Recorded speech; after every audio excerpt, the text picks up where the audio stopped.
시편 16편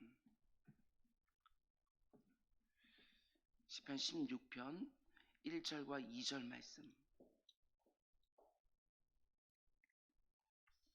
시편 16편 1절과 2절 말씀 우리 한 목소리로 읽도록 하겠습니다. 시작.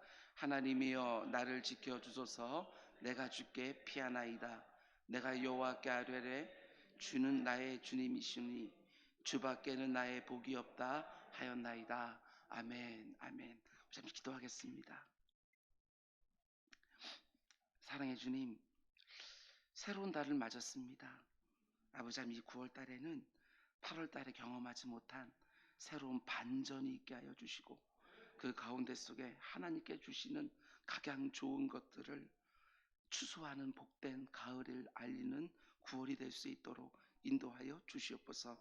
지금까지 보호해 주셨던 것처럼 9월 달도 보호해 주시고 지켜주시고, 우리의 필요를 채워주셨던 것처럼 9월 달에도 하나님께서 주시는 것들이 너무나도 풍성하여 흘려보낼 수 있는 또 한 달이 될 수 있도록 인도하여 주시옵소서. 9월 달에도 새벽 강단을 지켜주시고 기도자들을 지켜주시사 아버지, 이곳에서 하나님의 말씀이 흘러가게 하여 주시고, 그 말씀 붙들고 기도할 때 하나님께 주시는 응답들을 보는 우리 모든 성도들 될 수 있도록 인도하여 주시옵소서. 성도님들이 많이 흩어져 있습니다. 그 자리에서 하나님의 역사를 다 볼 수 있도록 인도하여 주옵소서. 예수님의 이름으로 기도드렸습니다. 아멘. 아멘. 지난 밤도 잘 주무셨습니까? 오늘도 하나님께서 좋은 걸로 허락해 줄 줄 믿습니다. 아멘. 오늘은 2021년 운주학교의 6차 온라인 특세 28번째 시간으로, 말씀의 제목은 자유자로 사는 것보다 하나님의 종으로 사는 성도의 만족이라는 제목으로 말씀 전하도록 하겠습니다. 자유자로 사는 것보다 하나님의 종으로 사는 것이 저는 더욱 좋습니다. 이런 제목으로 말씀 전하도록 하겠습니다. 오늘 우리가 묵상하려고 하는 시편 16편 말씀은 소위 황금의 시, 순금의 시, 이런 별명이 붙어있는 시편입니다. 역시 다윗이 쓴 시편인데 정말 황금과 같은 너무나 소중한 신앙 고백과 교훈이 담겨있는 시편입니다. 그 구성을 보면 크게 두 개의 단락으로 이루어져 있는데, 앞부분에는 하나님을 향한 성도들의 너무나도 귀한 5가지 신앙 고백으로 이루어져 있고, 뒷부분에는 그런 신앙 고백을 받은 하나님의 성도들을 향한 반응으로 되어져 있습니다. 참 귀한 시편이지요. 총 3번에 걸쳐서 금요일 새벽까지 말씀을 전하려고 하는데, 오늘 새벽에는 1절과 2절 말씀만 가지고 5가지 신앙 고백 가운데 속에 2가지를 볼 것이고, 내일 새벽에는 3절에서 5절 말씀을 가지고 나머지 3가지 신앙 고백을 더 볼 것입니다. 그리고 마지막 금요일 새벽에는 6절에서 11절 말씀을 가지고 그렇게 아름다운 신앙 고백을 쏟아놓는 성도들을 향한 하나님의 반응, 응답 함께 보려고 합니다. 본문으로 들어가기 전에 먼저 이것부터 말씀을 드리려고 합니다. 그런데 성도들의 입에서 정말 황금과 같은 신앙 고백은 주로 언제 나오는가? 여러분, 모든 것이 평탄할 때가 아닌 것 같습니다. 이 땅을 살아가면서 정말 심각한 문제를 만났을 때, 너무나 고통스러운 상황을 만났을 때 정말 황금 같은 신앙 고백이 쏟아지지 않는가, 이런 생각을 해보게 됩니다. 하나님도 마찬가지입니다. 내가 평탄할 때 드리는 신앙 고백이 아니라 내가 너무나 고통스럽고 힘들어하고 어려울 때에 어떤 신앙 고백을 하는가, 여기에 더 많은 관심을 가지지 않을까, 또 이런 묵상도 해보았습니다. 왜냐하면 그때 드리는 신앙 고백이 더 진실할 때가 많기 때문에 그렇습니다. 코로나19 가운데 참 많은 고난과 환란이 있지요. 오늘 다윗이 심각한 고통 가운데 드리는 신앙 고백들을 하나하나 눈여겨보면서 그 고백을 나도 드리기를 원하고, 그 고백을 들으신 하나님의 너무나도 복된 반응과 응답이 우리 모두에게 주어지는 은혜가 있기를 주님의 이름으로 축원을 드립니다. 첫 번째로, 성도들이 이 땅을 살아가다가 극한 어려움을 만났을 때 과연 어떤 신앙 고백이 하나님이 기뻐하시는 황금과 같은 신앙 고백이 되느냐? 1절 말씀입니다. 하나님이여 나를 지켜주소서. 내가 주께 피하나이다. 하나님은 그 무엇보다도 이 땅을 살아가는 성도들이 고난과 시련과 어려운 문제를 만날 때마다 오직 하나님께 자신의 안전을 온전히 맡겨드리고 의지하며 살기를 원하신다는 것입니다. 모든 것을 맡기고 의지하며 사는 것. 다른 사람들에게 자신의 안전을 위탁하고 그 사람을 의지하는 것이 아니라 어떤 인간적인 방법으로 그 문제를 해결하려고 하는 것이 아니라 오직 하나님의 방법에 전적으로 의지하기를 원하신다는 것입니다. 한마디로 내게 있는 모든 문제들을 하나님께 가져오기를 너무나 원하시는 것이지요. 그렇다고 해서 이 사람 저 사람 내가 찾아갈 수 있는 사람들 다 찾아가고 이 방법 저 방법 내가 취할 수 있는 방법 다 해보다가 마지막에 안 돼서 하나님께 그 문제를 가져오는 게 아니라 가장 먼저 하나님을 찾고 가장 먼저 하나님의 도우심을 구하면서 하나님 앞에 나오기를 원하시는 것이지요. 내가 하나님께 이 문제도 맡기고 하나님만 의지하겠습니다. 어떤 문제가 생길 때마다 이 신앙 고백을 하나님이 너무나도 기뻐하십니다. 여러분, 그러면 이 부분이 중요하지요. 우리가 어떤 문제를 만났을 때 하나님께 도대체 맡긴다는 게 무슨 의미인가? 하나님을 의지한다는 게 어떤 의미인가? 이런 것입니다. 도대체 어떻게 한다는 것을 말하는 것인가? 우리가 하나님께 맡기고 하나님께 의지한다는 말을 자주 하지만 도대체 어떻게 하는 것이 그렇게 하는 것인가? 잘 들으시기 바랍니다. 무엇보다도 가장 먼저 하나님이 지금 이 상황에서 뭐라고 말씀하시는지 그것부터 듣겠다. 여러분, 여기서부터 시작되는 것입니다. 지금 이 상황 가운데 속에 하나님이 내게 뭐라고 말씀하시는지 그것부터 듣겠다. 나의 경험과 나의 판단을 가지고 지금 내가 만난 문제를 보는 것이 아니라 그 무엇보다도 먼저 하나님이 뭐라고 그 문제에 대해서 말씀하시는지 그걸 들으려고 합니다. 우리가 이럴 때가 너무 많지 않습니까? 별것 아닌 것 같았는데 나중에 그것이 내 삶 전부를 흔드는 큰 문제가 되기도 합니다. 그리고 어떤 것들은 정말 큰 문제인 줄 알고 그렇게 흔들렸는데 나중 보니까 별것 아닐 때도 너무나도 많지 않습니까? 그렇기 때문에 말씀의 자리에서, 기도의 자리에서 하나님의 말씀, 음성부터 들으려고 하는 것, 그게 바로 하나님께 맡기고 의지하는 첫 번째 걸음이라는 것이지요.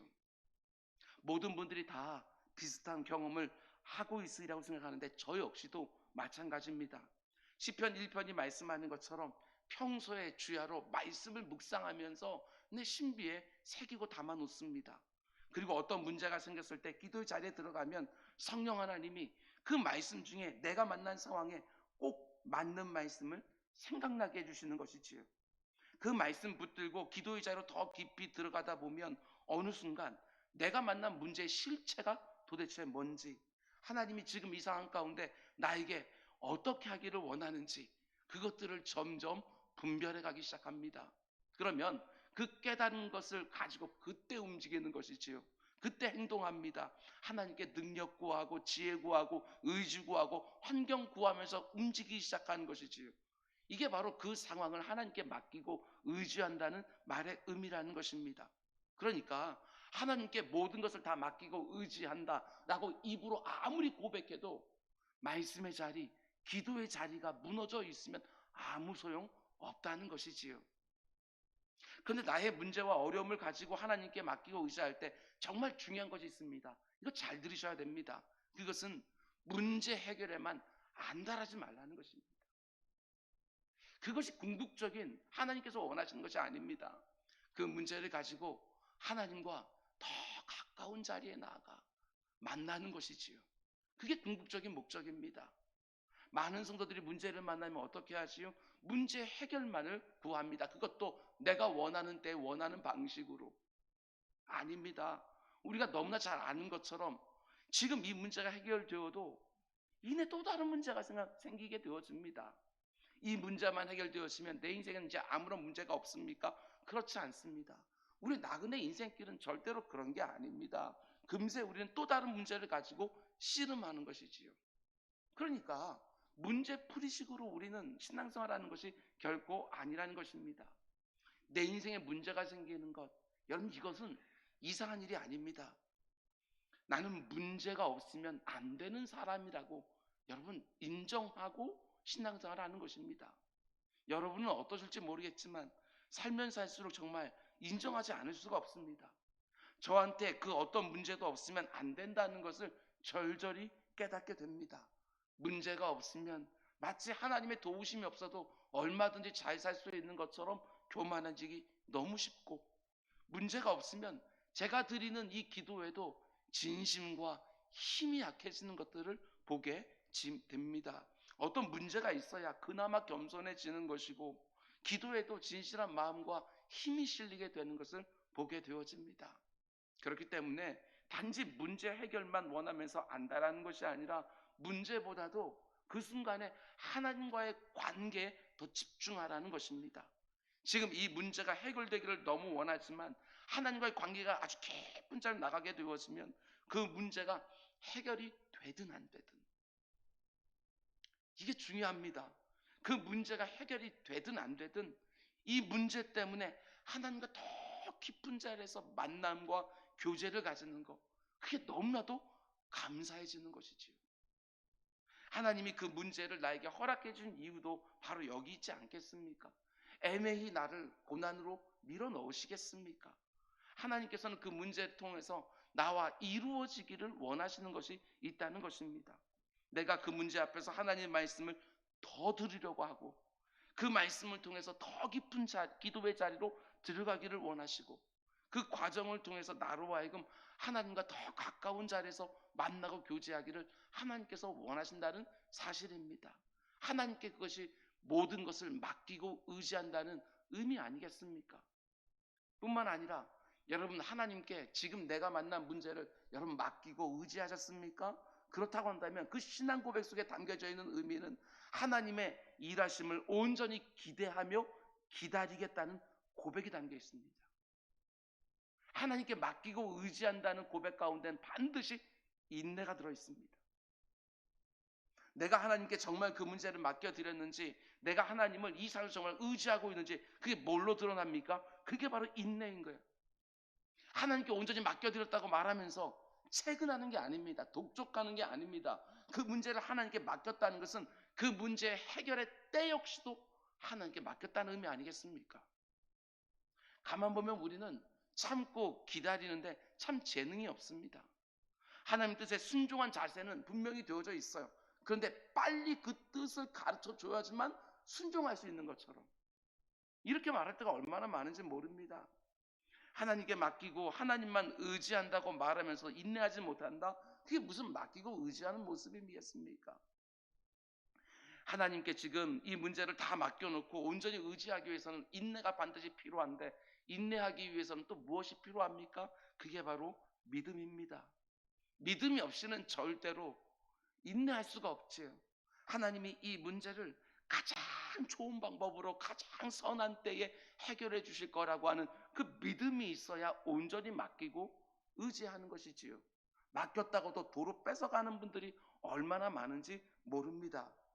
여러분, 요즘 어떤 문제를 놓고 하나님께 맡겨드리며 의지하면서 하나님의 응답을 기다리고 있는 분이 계십니까? 그때 하나님을 향한 나의 믿음을 적극적으로 사용하시기 바랍니다. 지금까지 내가 신앙생활하면서 여러분 강단을 통해서 들은 말씀들이 있습니까? 배우고 묵상했던 모든 성경적인 지식을 다 동원하십시오. 지금까지 내가 신앙생활하면서 하나님과의 관계 속에 있었던 모든 경험들 다 끄집어내서 사용하는 것입니다. 그리고 내 믿음을 딱 세워놓고 그 믿음을 가지고 자꾸 약해지는 내 의지를 북돋아주고, 그 믿음을 가지고 내 흔들리는 감정을 다스리고 복종시키는 것입니다. 지금 내 앞에 어떤 문제, 어려움이 있습니까? 하나님이 지금 그 상황에서 나에게 듣기를 원하는 황금과 같은 신앙 고백이 있습니다. 하나님이여, 나를 지켜주소서. 내가 죽게 피하나이다. 지금 이 상황을 하나님께 온전히 맡겨드리고 나는 오직 하나님만 의지하겠습니다. 하나님이 지금 내게 원하시는 것이 무엇인지 말씀과 기도의 자리에서 내가 듣기를 원합니다. 끝까지 인내하면서 하나님의 응답의 때를 기대함으로 바라게 해주십시오. 내게 믿음을 더해 주셔서 내 의지를 견고하게 해주시고 내 감정이 흔들리지 않게 해주십시오. 오직 주만 바라보겠습니다. 하나님이 너무나 듣기를 원하시는 이 신앙 고백을 오늘 새벽에 하나님께 드리는 우리 모두가 될 수 있기를 주님의 이름으로 축원드립니다. 그럼 두 번째로 오늘 본문이 보여주는 성도가 고난 가운데 드릴 수 있는 황금과 같은 신앙 고백은 또 무엇이냐? 2절 말씀 우리 다시 한번 함께 읽겠습니다. 2절 시작.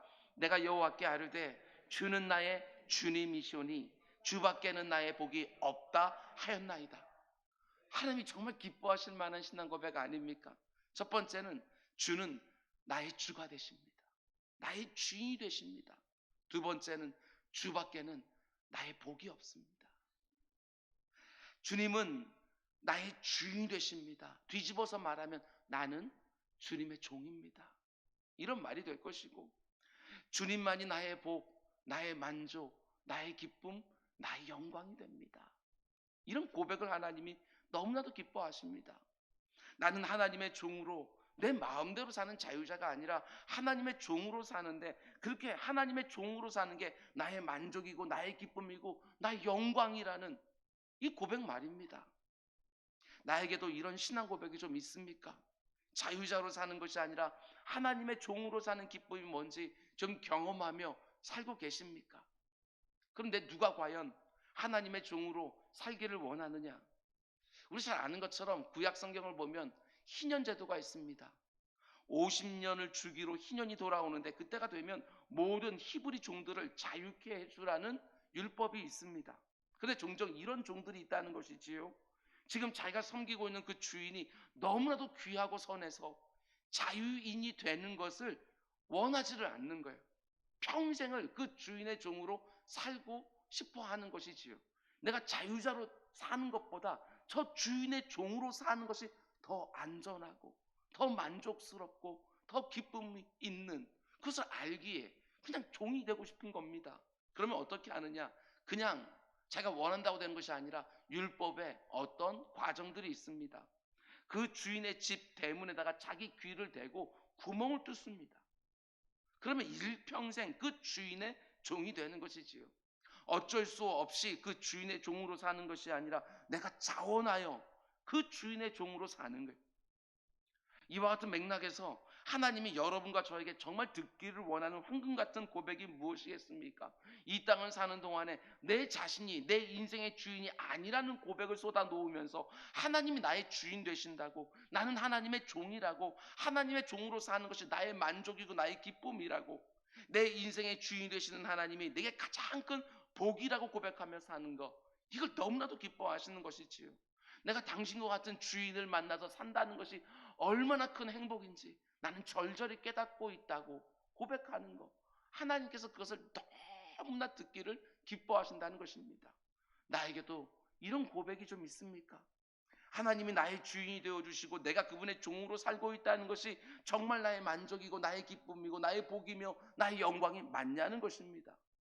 내가 자원하여 귀를 뚫을 만큼 하나님 내게 너무나도 귀하고 너무나도 좋고, 내가 자유자로 사는 것보다도 그 하나님의 종으로 사는 것이 너무나도 감사하고 행복하다는 그런 신앙 고백을 쏟아놓으며 살고 있냐는 것입니다. 여러분, 시편 34편 기자는 우리에게 아주 분명하게 말해줍니다. 8절, 너희는 여호와의 선하심을 맛보아 알지어다. 기가 막힌 구절이에요. 너희는 하나님이 얼마나 좋은 분이신지 귀로 듣는 걸로 그치지 말고 맛보아 알지어다. 경험하고 있느냐, 이런 것이지요. 그 하나님이 얼마나 내게 좋은 주인인지 종의 자리에 딱 서서 좀 맛보아 알라고, 내 인생의 주인 되시는 그 하나님의 말씀대로 순종하며 사는 기쁨이 얼마나 큰지 너희는 좀 맛보고 있냐고, 이렇게 말하는 거 아니겠습니까? 너무나 많은 성도들이 하나님을 맛보아 알지를 못합니다. 일상 가운데 속에 그분이 얼마나 좋으신 분이신지 그걸 맛보아 알지 못하기 때문에 그분의 종이 된다는 것이 얼마나 기쁜 것인지 잘 알지를 못합니다. 많은 성도들이 머리로는 압니다. 그분이 내 인생의 주가 되신다는 거. 그래서 그분이 원하신 대로 살기는 삽니다. 종이 무슨 권리가 있습니까? 하라면 하는 것이고 하지 말라면 안 하는 것이지요. 그런데 이런 식으로 살면 만족도 기쁨도 없습니다. 하나님이 나의 주인 되시고 내가 그분의 종이라는 게 복이라는 생각도 들지 않습니다. 뭐 이렇게 하지 말라는 게 맞냐? 내가 원하는 대로 내 마음대로 좀 살 수 있도록 하나님은 좀 지지해 주시면 되는 것이지 왜 자꾸 이래라 저래라 하시는가? 여러분 거기에 무슨 만족이 있고 기쁨이 있겠습니까? 그런데 하나님이 내게 얼마나 좋으신 분이신지 그것을 맛보아 아는 종은 똑같이 하라는 것을 하고 하지 말라는 것을 안 하며 살아도요 다르지요. 너무나 다릅니다. 기쁨이 있습니다. 만족이 있는 것이지요. 하나님이 나의 주인 되시고 나 같은 것이 그분의 종으로 살아간다는 것이 너무나 큰 복으로 느껴지는 것입니다. 여러분, 내가 그분의 종으로 내 주인이 내게 명하시는 일을 감당하면서 하는 게 여러분 정말 복으로 느껴지십니까? 하나님이 내게 어떤 직분을 맡겨주실 때에 혹은 하나님이 내게 어떤 사역을 맡겨주실 때에 그 직분과 사역을 감당할 때 그게 정말 복으로 느껴지지 않는 거예요. 그 직분과 사역을 가지고 내 주인의 마음을 기쁘게 하는 것이 나도 너무나도 기쁜, 내 주인의 몸된 교회에 내 시간과 열정과 땀과 수고와 물질이 배이게 하는 것이 얼마나 내게 큰 복인지 정말 알고 누리고 있냐는 것입니다. 3터에서 1터에서 하나님께서 내게 원하시는 그 일들을 충성스럽게 감당하면서 주인이 나를 보면서 흐뭇하게 웃어주는 그거 한 미소만 얼굴만 보더라도 그 가운데서 마음이 다 녹아낼 줄 나도 기쁜, 이걸 좀 누리고 살고 있느냐는 것입니다. 아무리 버거워도 주님이 원하신다고 딱 분별만 되고 있으면 너무나도 하고 싶고, 아무리 하고 싶어도 주님 안 돼 라고 하게 되어지면 얼마든지 금방금방 내려놓고, 왜? 하나님이 얼마나 내게 선하신 분인지 맛보아 알고 있으니까. 언젠가 어떤 분이 제게 이렇게 말씀해 주셨을 때 저는 정말 감사하고 행복했습니다. 목사님, 옛날에는 이것저것 하는 것이 제게 의무라고 생각이 되었는데 지금 그 어떤 일을 맡겨주신다는 것 자체가 저는 너무 기쁩니다. 사도 바울이 노년에 이렇게 고백을 합니다. 이 마음을 우리도 알기를 원합니다. 디모데전서 1장 12절, 나를 능하게 하신 그리스도 예수 우리 주께 내가 감사함은 나를 충성되이 여겨 내게 직분을 맡기시니. 하나님이 내게 어떤 일을 맡겨주신다는 것 자체가 너무나도 감격스러운 거예요. 그 전후에서 사도 바울이 뭐라고 고백합니까? 이 죄인 괴수에게 내가 한때 비방자요 박해자요, 내가 예수 그리스도를 믿는 사람을 잡아 죽이던 자였는데 그런 나를 충성되이 여겨 하나님의 은혜가 헛되지 아니하여 감격이 느껴지지 않습니까? 결코 충성스럽지 않은 종이라는 걸 나도 분명히 알고 있는데 그런 나를 충성되이 여겨주셨다는 겁니다. 그리고 그 귀한 일을 맡겨주셨다는 것입니다. 영원한 상급이 있는 그 일에 나를 사용해 주셨다는 것입니다. 그게 너무나도 만족스러운 것이죠. 삶의 보람이 가득합니다. 어떤 희생과 수고와 대가를 치른다 할지라도 그게 나를 기쁘게 하는 것이지요. 영광스럽습니다. 여러분과 저에게 오늘 시편 16편을 쓰고 있는 다윗의 신앙 고백이 똑같이 있기를 원합니다. 지금까지 아무리 여러 번 고백했다 할지라도 오늘 새벽에 다시 한번 새롭게 고백하길 원합니다. 오직 하나님께 지금 이 문제를 온전히 맡겨드립니다. 오직 하나님만 의지하며 살겠습니다. 이 고백을 들으셨다고 한다면 하나님 앞에 나아가 하나님 인내할 수 있게 해주십시오. 내게 믿음을 더해 주십시오. 내 의지를 새롭게 해주시고 내 감정을 하나님 붙들어 주십시오. 오직 하나님만이 나의 주인 되십니다. 내가 하나님의 종으로 사는 것이 내 인생 가운데 가장 큰 기쁨이고 만족이고 복입니다. 코로나19로 너무나도 불편하고 힘들고 어렵고 고통스러운 때가 분명합니다. 그런데 이럴 때일수록 정말 황금 같은 신앙 고백을 쏟아놓을 수 있는 절호의 기회가 아닐까. 너무 힘든데 그 가운데 하나님이 가장 나에게 듣기를 원하는 그 고백들을 쭉 쏟아놓으면서 우리 또 기도하는 것이지요. 하나님, 이 고백대로 살 수 있도록 내게 필요한 모든 것들을 공급해 주십시오 하고 기도하면서 하루하루 승리하는 우리 모두가 될 수 있기를 주님의 이름으로 축원드립니다. 기도하겠습니다. 사랑의 주님, 주의 사랑하는 성도들이 새벽마다 하나님께 쏟아놓는 모든 고백대로 살 수 있도록 능력도 더해 주시고 지혜도 더해 주시고 환경도 허락해 주시고 모든 필요도 공급하여 주시사 우리들의 그 고백이 더 실패하지 않도록 아버지 하나님 그 고백대로 쌓일 수 있도록 은혜를 베풀어 주옵소서. 아버지 하나님, 또한 지금 이 상황 가운데 속에 힘들어하는 분들 너무 많이 있습니다. 그 마음을 위로하여 주시고 그 가운데 속에 믿음과 소망과 사랑을 허락하여 주셔서 이때도 잘 이겨내는 모든 분들 다 될 수 있도록 인도하여 주옵소서. 이 모든 말씀 예수님의 이름으로 기도드렸습니다. 아멘.